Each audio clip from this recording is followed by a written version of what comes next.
that part of credentialing, you know, how you're going to recognize the lifelong part of learning. Well, I think we may talk more about this. I think Sydney's keen to try and innovate. We have a pretty radical restructuring of what we're doing institutionally in terms of curriculum, and we want to carry that through into this space. But probably,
Yeah.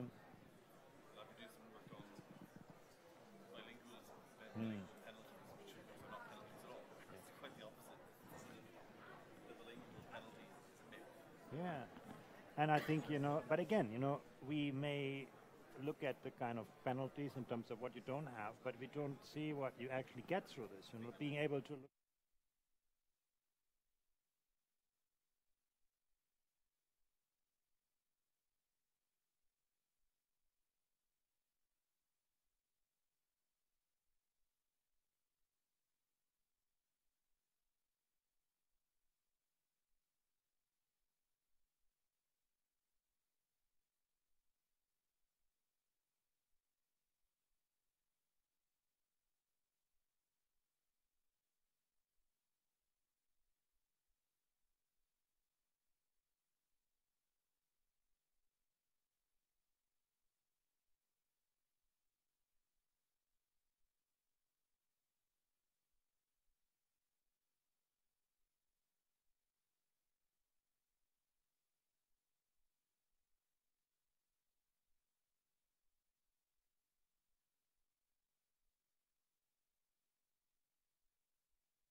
Okay, I think we start. I guess, can people hear me? They should be there, yeah. Is that okay?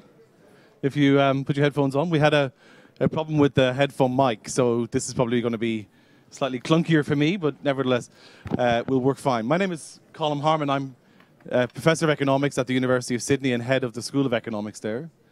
And it's my deep and sincere pleasure to welcome you all to this Meet the Author session, because in so many ways, this is an author who's influenced in a very profound way the work of people like me on economics of education. Andreas Schleicher from the OECD is at the forum launching this book on World Class, How to Build a 21st Century School System, which is a free download for everybody. And we assume everybody in this audience has read every word of it before now. And we'll be asking lots and lots of questions from us. I wanted to just kick off the session by sort of almost noting the sort of, and revisiting this point of the kind of influence that Andreas and the team have had. Just looking at the role of something like PISA, it holds a mirror up to governments. It debunks myths and it challenges. It's an extraordinary project, and in many ways it's the essence of what a modern interpretation of what OECD is and can be. As I said, my perspective is driven by my own work on returns to education. And the perplexing question, really, once we've established what returns to education are, is why we still get children who don't value what is the best investment they can make in life. And indeed, by extension, their parents and guardians doing the same thing. So how does this align with the core question of this session on the hallmarks of a 21st century school system? Firstly, as you'll see, and we'll talk about through this session, Andreas shows how so much of the issue rests in myths. I'm working on issues in my own work, such as the bilingual penalty, how children who come from bilingual backgrounds appear to do less well in sort of school performance tests. And reality is, there is no penalty. In fact, it's the opposite. The myth that rich and educated parents have rich and educated kids is also a classic case of confusing causality and correlation. It is a fact that can be broken down. I think the work of PISA and the team at the OECD shows beautifully how lowering class sizes is finally a policy that should be dead and buried. It's very expensive, and because it is, most systems come at it from the cost side rather than from the increasing spending side, meaning teachers teach more and in many ways do less by way of pedagogy. Secondly, much of what we need to do is change the perspective of the future over the present. The best systems need the best pupils, and the skewness towards higher socioeconomic status children in progression to upper secondary and tertiary education is not really suggesting we're finding the talent we need, a very unproductive reality to an economist. Getting these students and their parents to value what education offers is a big challenge. Most education systems meet that challenge of participation as a credit constraint issue. It isn't. It's a time preference issue, valuing the present over the future. That's a much harder issue to solve. And finally, we have to look at what the system itself can deliver. I have a role at my university in helping launch a new curriculum. And what do we stress? We stress experiential. We stress deep focus on core disciplines, but with the space and in certain places compulsion to move into different areas delivering critical skills. We focus on internationalization. Last night I hosted a reception, a real joy to do so, here at the forum of students of Sydney who are in a dual degree program with Sciences Po, someone who may be in the audience here tonight. So stunning students, a program that is designed with many of the hallmarks that Andreas will recognize for the school system. Depth and breadth, but with a scope for individualism. I was speaking later online to a colleague about our event, and she simply noted, the brightest and the cleverest and the most motivated and resilient and resourceful. Isn't that what we're here for? I think that says it all for me. So I'm going to just simply start this session with a simple question to Andreas about the motivation to write this. Thanks, Colm. In fact, you know, I believe I have an incredibly privileged position at the OECD. I meet policymakers, educators all around the world, learn from them, learn with them, and at some point I felt I should really give something back and put my ideas down. And in fact, not even that idea came from me. It was a British journalist, Sean Coughlin, who basically said, you've got to write this book. And finally, here it is. And I also, before I start, really want to thank my colleagues here, Marilyn Ashwin, who's actually been one of the main drivers of this writing, and also Cassandra Davis coordinate our work, Rebecca Tessier. I mean, they should be credited as much as anyone for getting us this far. And one of the things that I really thought when writing this book is that it's so much easier for us to educate students for our own past than for their future. No? As parents, we are incredibly conservative. No? We like our children to learn what we learn and how we learn. No? It's very hard for us to accept that our children learn things that we didn't learn.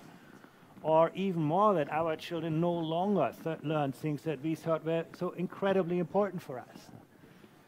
Teachers are much more likely to teach how they were taught than how they were taught to teach. No? And if you're a policymaker, it's so much easier to lose an election over education than to win one, because, you know, if you do something great, you know, it's going to take years and years in election cycles to see the fruits of that. So it's actually what makes our education systems very, very conservative social systems. You know, on top of that, sometimes there's the morbidity. Moving education, there are limbs particularly lost. school There's systems, time spent in the most hospital. conservative part. There's illness and impact upon families. So the impact today is profound, although not quite at those levels. But I think that it's incumbent upon us to act now and to raise the will to act now so that we never hit so you're hearing that the other dire session. forecast. Wow. Okay. That's actually a benefit test. Of two.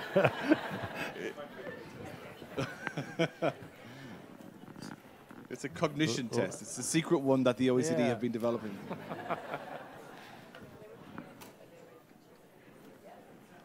Let us know when it's working now. We're back again. Andreas. You know, at some points, you know, I thought like changing education is like, you know, moving a graveyard. You cannot rely on the people out there to help you in moving things. And the biggest risk for education these days is not that schooling is not terribly efficient. We know that since a long time. It's that schooling loses its relevance. The kind of things that are easy to teach have become easy to digitize, to automate. In the end, sort of artificial intelligence these days pushes us really, really hard to think about, you know, what makes us human? What are the human qualities that we can pair with the artificial intelligence of computers to actually change the world for the better, and then how we can develop them, how we can actually produce those skills. When you could still assume that what you learn in school is going to last for your lifetime, and when you could still assume that you prepare your teachers once for working life, we lived in a very different world. You know, education was about consumption. Today, it's about agency. Can you change the world? Can you think out of the box? Can you actually sort of develop a kind of compass and navigation tools that helps you find your own way in a world that gives you less and less orientation from the outside? In the past, when you didn't know the answer to a question, you could look it up in an encyclopedia and you could trust the answer to be true. Today, you look up something on Google and you find, you know, 40,000 answers to your question. Nobody tells you what's right, what's wrong, what's true, what's not true. Literacy is no longer about extracting knowledge. It's about constructing knowledge. It's a very, very different kind of set of skills. And the challenge today is not just to learn, but to constantly unlearn and relearn things when the world is changing. And it's actually really harder than learning. You know, when we grow comfortable with certain ways of thinking, with certain ways of, you know, working, and suddenly those things lose relevance. Can we actually anticipate those moments and then change and evolve? I think that's really, really hard for us to do this. And that's where the kind of model of schooling that is still prevalent is getting to its limits. You can see sort of we educate students in batches when they reach a certain age. We put them to a certain school. We educate them all in the same way, you know. When I started my career, actually, I didn't work in education. I worked in medical research. And you know what you do as a doctor is first you take somebody's temperature, you see what's wrong, then you try to find out, you know, what can I do for you, what kind of medicine can I give you to make you healthy again. But in education, we sort of start out by giving everybody the same medicine, you know, and then when they graduate, we try to figure out, did it actually work? And that's too late. We have to sort of change that kind of model. And one of the reasons I asked myself in writing the book was actually, you know, what holds us back in our thinking apart from the inherent conservatism? And I actually found a lot of myths, actually, things that we believe that are actually not borne out by evidence. And the great thing at the OECD is actually we can produce that hard data, hard evidence. I give you a couple of examples, you know. The poor will always do badly in school. That's not true.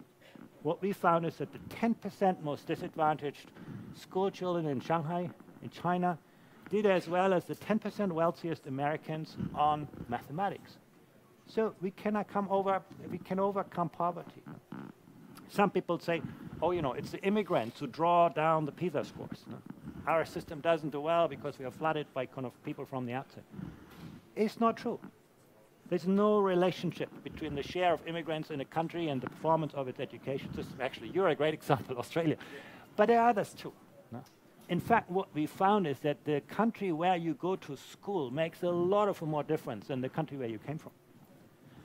Take another thing, you know, smaller classes are always better. That's not true. Actually, most of the high-performing education systems that we studied actually show that, you know, whenever they have to make a choice between a better teacher and a smaller class, they go for the better teacher. In fact, the smaller classes often drive the tailoristic work organization from which our education systems suffer. What does it mean? You know, if you don't spend more money, you want to make a class smaller, you ask your teachers to teach more, one lesson after the other. The highest performing education system I really found out do things very differently. They ask their teachers to teach for a certain number of hours, but they give them plenty of time to work with their colleagues, to frame good practice, to work with individual students, to work with parents. They take a much more holistic engagement with students and their competencies. They think much more about, you know, behavior of students and the broader social and emotional development of students than the teacher who just has to run from one math classroom to the next. So smaller classes have a price. We can discover this today. Or, you know, more time spent learning will always mean better results. No? It's very sort of seductive to believe that. Well, you know, Finland teaches a little more than half the time that students in the United Arab Emirates learn. But in Finland, they learn a lot in very little time, and in the United Arab Emirates, they learn very little in a lot of time. So it's how we use the time. That's what makes the difference. Or even the hardest part is culture. And there's still many people around who think, well, you know, education is an outcome of culture, and it's very, very hard. But what I actually found is that often we create culture by what we do rather than inherit it from the past. And the way we could demonstrate this is, you know, when you look at the countries that improved very rapidly on our assessment, you know, like Portugal in Europe or Brazil in South America, or many countries that have really seen remarkable progress, or Vietnam or China. They didn't change their culture.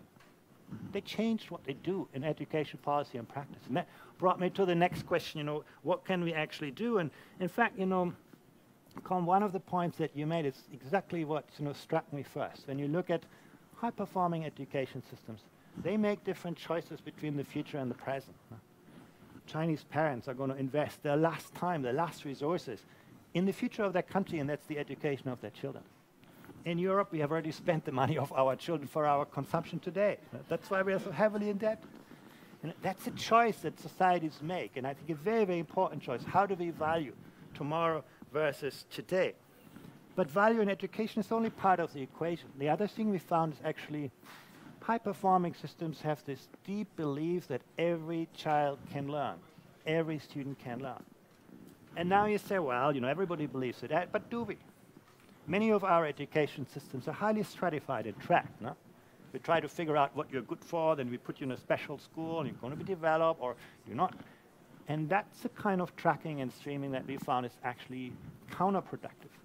It creates the mentality that learning is a product of, you know, inherited intelligence or talent or so on. And students actually believe that. And systems that are highly stratified, I found that actually many of the young children believe that, you know, learning is a matter of, you know, intelligence. So why would I invest to study hard when I don't think I can change it? In education systems that are open, that open doors to you every day, students are much more likely to believe that, you know, if I study really hard, I'm going to be successful because my teacher is going to help me. So these beliefs, the belief in every student's capacity to learn and to learn differently. And my role as a teacher to find out how do students learn and cater for that.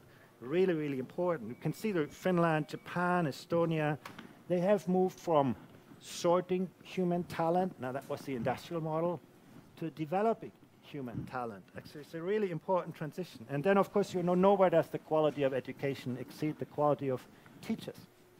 And now everybody thought, you know, that's to do with how we pay our teachers. And I agree that's terribly important. But what I actually found is that the challenge is actually more to make teaching intellectually more attractive, not just financially more attractive, to create a kind of environment in which teachers can, work together to frame good practice, in which they are not the recipients and the transmitters of prefabricated knowledge, but where they are the producers of creative. And I find amazing examples. And last but not least, it's about moving from the kind of administrative accountability and bureaucratic organization of education. We have one person at the top who thinks, what everybody should be learning, and then lots of people delivering this. That's the factory model, which used to be terribly efficient and effective in the industrial age, but which no longer serves us. Today, we need the kind of professional work organization, and we have that. We found really plenty of really good examples where you can really do this and where you can actually ensure that every student benefits from excellent education. But the last part is the toughest part. We know a lot, but actually it's so hard to put this into practice. In fact, the road of educational reform is littered with good ideas that were poorly implemented. We find that it's really the implementation of good ideas really, really hard. And that's why I learned a lot in my work at the OECD, working with policymakers over many years. This is what they tried, this is the barriers they run into, this is why they give up, this is how they retry it again. I devote a large part of my book to this, and actually the one thing that struck me most is that the kind of things that we tend to focus most on, the structures, the processes, the kind of organization, that's just, the tiny tip of a large iceberg. The kind of things that we can see that, as a policymaker, you can work on class sizes, working times, organization, tracking, and so on. But there is, 90% of the education system is under the waterline, and these are the motivations of people, the fears of people, the beliefs of people, the myths by which they are captured. And actually, high-performing education systems have become really, really good in bringing people along. One of the things you can see everywhere is where you don't engage teachers and practitioners in the design of education reform, they're never going to help you with implementation. And that's true everywhere in life. But we're not really good at that. We're still focusing on this kind of top layer and not on the 90% that is under. And that's basically, building a shared understanding of why change is important, what change is needed, and bringing people along is one of the things I observed in the systems that have really seen not just incremental change or institutional change. Every education system has amazing schools. It's not very difficult. But the test of truth is, can you make success systemic? And there are just very few countries that can do this. And that brings us also what we can learn from each other. There is in education a deep belief that education is sort of inward-looking. It's a matter of more in art than in science. It's not really easily possible to learn from other experiences. In fact, our data and our studies actually show that there's so much that we can learn from each other. As a teacher from the neighboring teacher, the school from the neighboring school, and as a country from other countries around the world. And that's perhaps the biggest impact that PISA has had in the long run, is actually to create that platform for people to question their ideas. And the systems that are moving fastest are the ones that are open to the world, that are open to new ideas, that they're willing to question their practice. The systems that have seen very little improvement are those that are, trapped by their own ways of thinking and unwilling to challenge their beliefs. So it's, there's always specificity in systems, but I really believe there's so much that we can learn from each other, with each other. And in the end, that's motivated me to do this book. In fact, the very specific instance was when I was in Shanghai and saw really the poorest kids, immigrant students coming from the countryside, there's no past in education, getting into first grade schools, because the system was willing and able to deploy its best teachers in those kinds of migrant schools and gives those students a future. And that's basically when I'm writing, what I'm writing in the book is not making, the impossible possible. No. It's about making the possible attainable, and I really believe we can do a lot better than this. Thank you very much. Thanks. I think the iceberg analogy is very interesting, because it sort of really gives that sense of inertia, which I think gets in the way of real change. And I'll pass to the audience, but just one analogy from my part. And as you can probably tell, although I'm in Sydney now, I'm from Ireland, from Dublin. And the part of Dublin I came from in the west of the city, possibly 300 or 400 students sat the high school exam at 17, 18 years of age. That was probably about a third of the age cohort, so itself a very bad result. And of that 200 or 300 students who sat it, 4, maybe 5 went to higher education back in 1988. We had 20-odd years of extraordinary progress economically, admittedly a blip in the middle with a major crash, but back again. And despite all that change in economic fortune and the change in the labour market and the clear change in what students could expect, when I looked recently at the data for the suburb of Dublin I came from, about 4 or 5 students a year went into higher education still. So no matter what, the extraordinary progress is met with extraordinary stickiness and persistence. And that can't just be because of being in the economic doldrums. I mean, in a sense, you have this natural experiment of an economy booming and yet a whole bunch of people who are left behind. And the systemic issues not really being addressed ultimately. So on that front, I'm going to pass to the audience, and I'll do my best to sort of keep order. So I have a question here, and then I have 2 here. So I'll start with you. Thank you. Thank you. I was wondering what your views were about the French.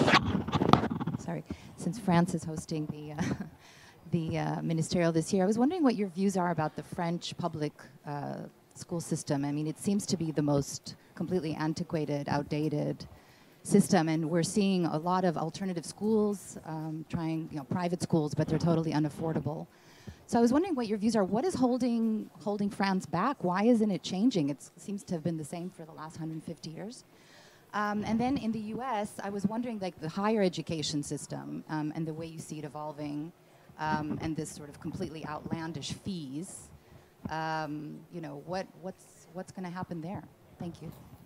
Yeah, France is, I think, a classical example of an education system that has been very much captured, by a conservative clientele. Actually, what's holding the system back is probably less teachers and institutions than parents having certain beliefs about, their children's future academic success, revered as the only route for learning, and so on. So these are very powerful gateways that limit, the very creative and innovative ways of working of teachers. And it's hard to change, but at the same time, there are education. Is it better now?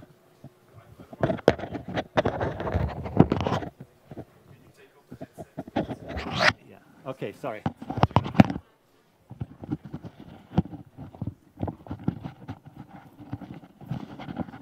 Otherwise, I'll take yours. No, I think that's basically what we need to work on. And higher education, not something I discuss in the book, but I think it's an example in the United States where, the value of tuition that universities extract from students has no relation anymore to the value actually universities add to the lives of people. And that sort of, when those sort of things get decoupled, you run your, and the funding basically is coming from parents and families largely. So actually, this is where, it's no longer the best and brightest getting the best places, but the wealthiest. And I think that's a kind of real risk for the future of education as well. That's right. The economic return in the US now has reached a point where it can't possibly meet the economic costs of attending. And without a very well-functioning loan system, which I think Australia, for example, has, and all the evidence that we've worked on there suggests that the Australian system is such that the cost of going no longer acts as a barrier for participation. The school system acts as a barrier for participation, but the costs of going aren't, unless you have a system that beats that. And then I'm going to be going this side, and then I'm going to swing back around. Yes, hello. Hello, can you hear? Yes. I'm Pierre Winnicki, founder of Trust Inside, based in France, a company that designed a model, the Tree of Trust, to objectify, measure, and build trust in the school system in France. My question is, you haven't mentioned the word trust, building trust between parents, teachers, and children, even though in your discussion, the number of issues you've raised tend to deal with trust, in fact. Is this issue of building trust something that you view as important? Is it measured? Is it worked on concretely in your experience in various countries? Actually, it's a part that I discuss quite extensively in my book, because in a way, trust is the glue that holds together systems. No? If education becomes a management of mistrust, you end up with bureaucracy, with hierarchy, with kind of top-down accountability, where you actually succeed to build trust. You build strong ties between parents and teachers. You build strong ties within the teaching community. But trust cannot be legislated. That's the hard part of it. It cannot be put in the form of administrative structures. And I mean, our education systems like Finland would be a great example where the whole system is built around trust. There's very little in terms of formal structures, so manage transparency. But the test of truth is only 5% of the student performance variation that lies between schools. Every school succeeds. Why?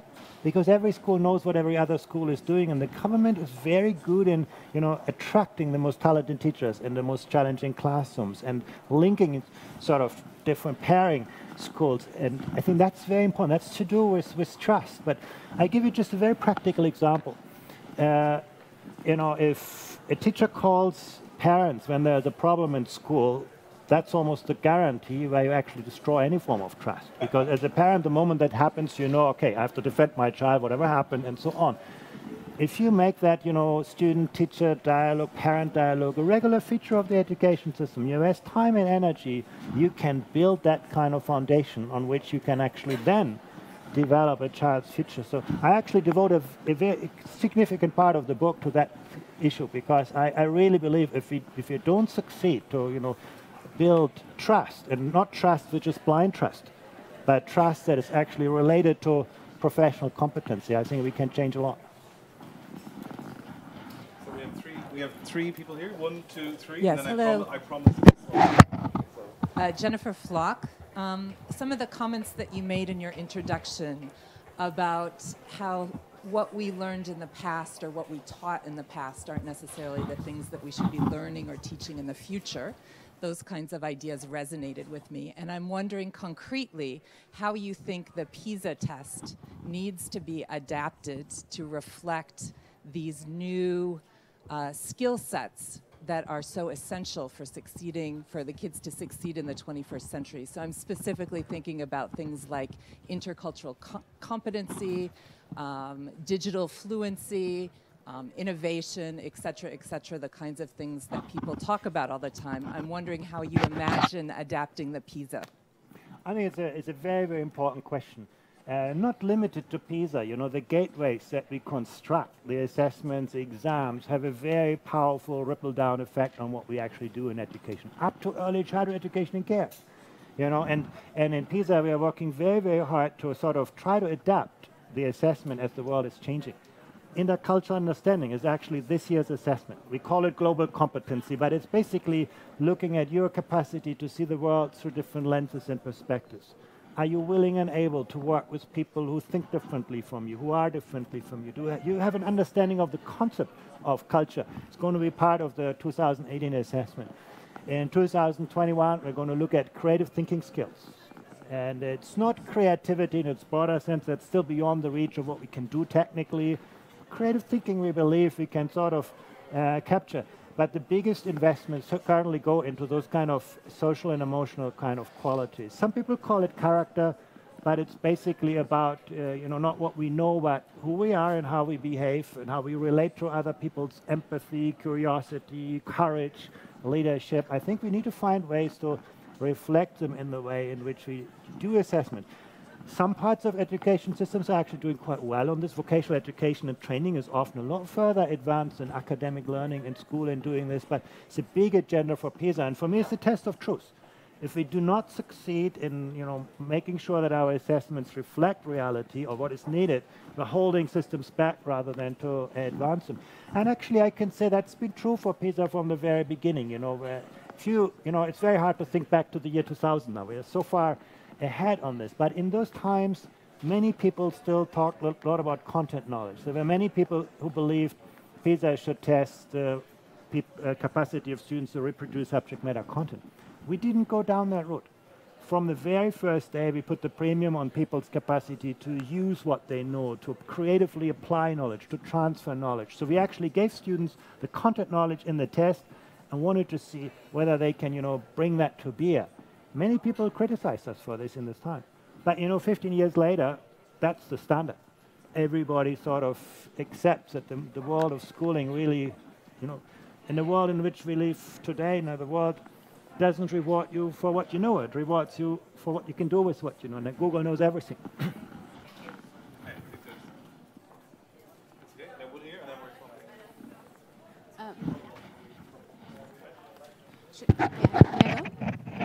So first we answer the question about how to fund an education in the US.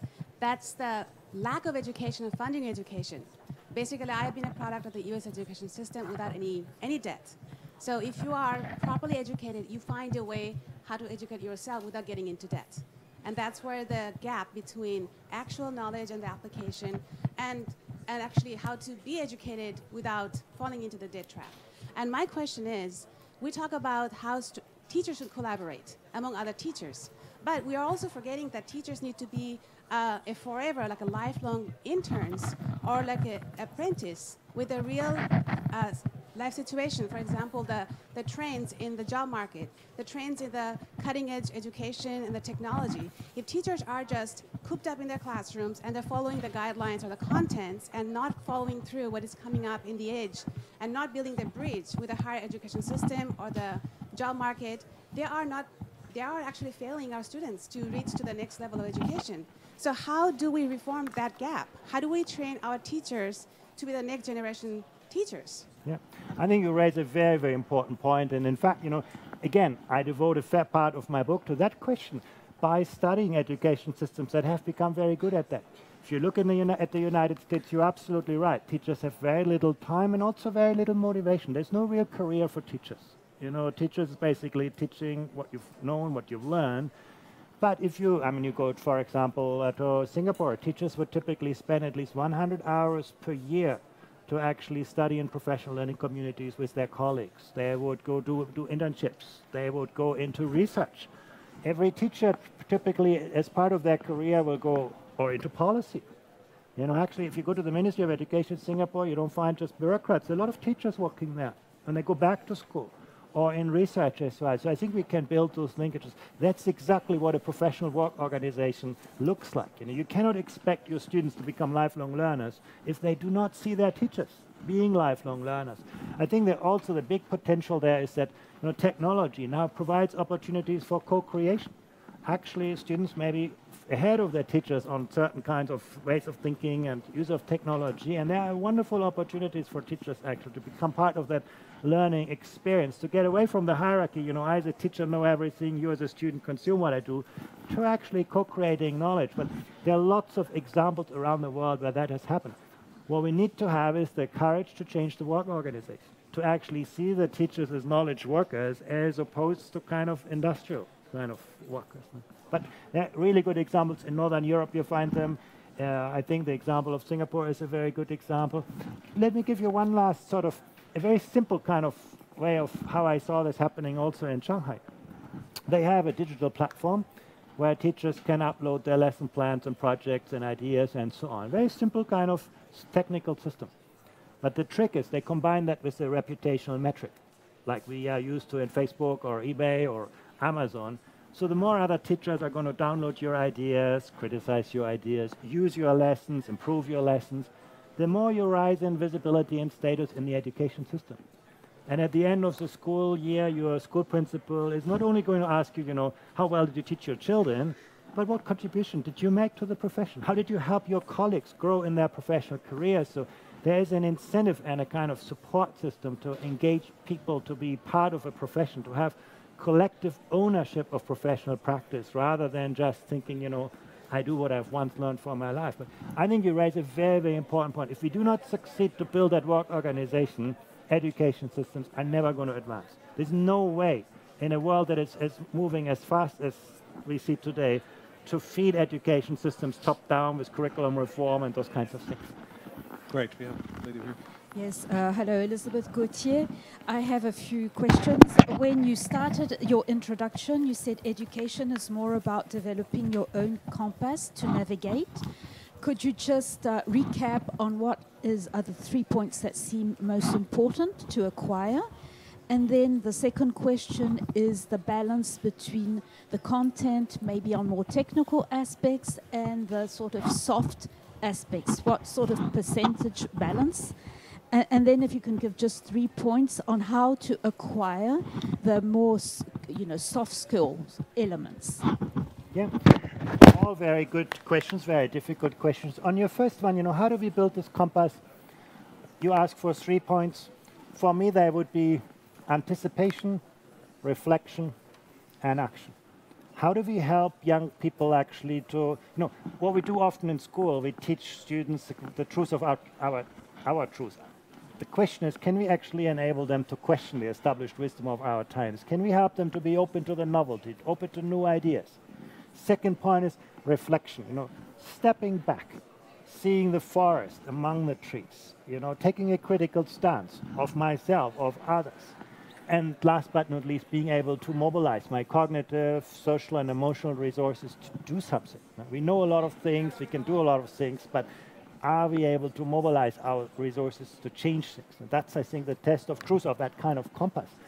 On the balance, it's a very difficult question to answer, but I believe there are actually many opportunities for developing social emotional skills that we currently do not realize. The last thing I would want to see is that we introduce, a subject of character development also in school. But, mathematics is a great context where you can actually teach collaborative skills by having students solve problems collaboratively.